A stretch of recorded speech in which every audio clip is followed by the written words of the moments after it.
उत्तरायण केवल पतंग उड़ाने या तिल गुड़ खाने का त्योहार नहीं है, बल्कि यह पृथ्वी, सूर्य और मानव जीवन से जुड़ा एक गहरा वैज्ञानिक और सांस्कृतिक सत्य है, जिसे हमारे पूर्वज हजारों साल पहले ही समझ चुके थे। उत्तरायण शब्द का अर्थ है सूर्य का उत्तर दिशा की ओर गमन, यानी जब सूर्य मकर राशि में प्रवेश करता है और अपनी यात्रा दक्षिण से उत्तर की ओर शुरू करता है। यही कारण है कि इसे मकर संक्रांति भी कहा जाता है।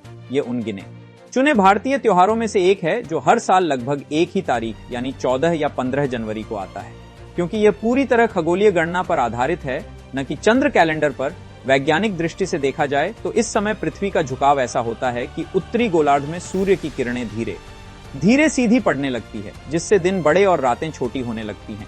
इसी कारण प्राचीन भारत में इसे अंधकार से प्रकाश की ओर जाने का प्रतीक माना गया और यह विश्वास किया गया कि इस दिन से सकारात्मक ऊर्जा, स्वास्थ्य और जीवन शक्ति बढ़ने लगती है। वेदों और पुराणों में उत्तरायण को अत्यंत शुभ काल बताया गया है। महाभारत में भीष्म पितामह का उदाहरण इसका सबसे बड़ा प्रमाण है, जिन्होंने इच्छा मृत्यु का वरदान होते हुए भी सूर्य के उत्तरायण होने तक शरशैया पर लेटे रहना स्वीकार किया, क्योंकि उस समय देह त्याग करना मोक्ष की प्राप्ति के लिए श्रेष्ठ माना जाता था।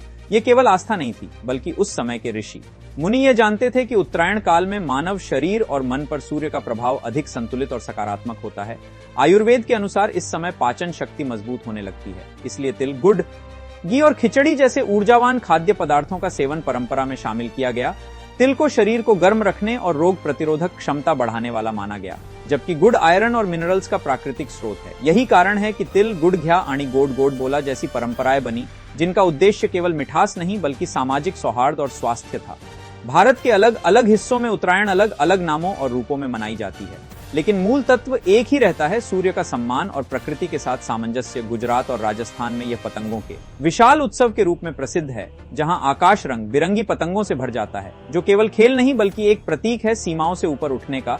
तमिलनाडु में इसे पोंगल कहा जाता है, जहां सूर्य, पृथ्वी और पशुओं तक का धन्यवाद किया जाता है। असम में माघ बिहू, पंजाब में लोहड़ी, कर्नाटक में सुग्गी और उत्तर भारत में खिचड़ी पर्व के रूप में यह त्योहार मनाया जाता है, जो यह दर्शाता है कि भारत की विविधता के बावजूद प्रकृति को समझने की सोच एक जैसी रही है। खगोल शास्त्र की दृष्टि से देखें तो संक्रांति का अर्थ ही है सूर्य का एक राशि से दूसरी राशि में प्रवेश करना, और पूरे वर्ष में 12 संक्रांतियां होती हैं। लेकिन मकर संक्रांति को सबसे विशेष इसलिए माना गया क्योंकि यह सौर वर्ष की दिशा बदलने का संकेत देती है।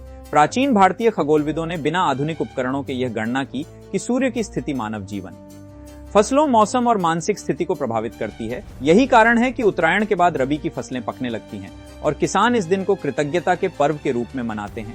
यह त्योहार हमें याद दिलाता है कि हमारी समृद्धि केवल मेहनत से नहीं बल्कि सूर्य, पृथ्वी, जल और प्रकृति के संतुलन से आती है। आज के समय में उत्तरायण को अक्सर केवल एक सोशल इवेंट या मनोरंजन तक सीमित कर दिया गया है, लेकिन इसके पीछे छिपा वैज्ञानिक और सांस्कृतिक ज्ञान हमें यह सिखाता है कि हमारे पूर्वज अंधविश्वासी नहीं बल्कि अत्यंत वैज्ञानिक सोच वाले थे। उन्होंने त्योहारों को इस तरह रचा कि मानव शरीर, समाज और प्रकृति तीनों का संतुलन बना रहे। उत्तरायण यह संदेश देती है कि जैसे सूर्य अंधकार से प्रकाश की ओर बढ़ता है, वैसे ही मानव को भी नकारात्मकता, आलस्य और विभाजन से ऊपर उठकर ज्ञान, स्वास्थ्य और एकता की ओर बढ़ना चाहिए। यही कारण है कि हजारों साल बाद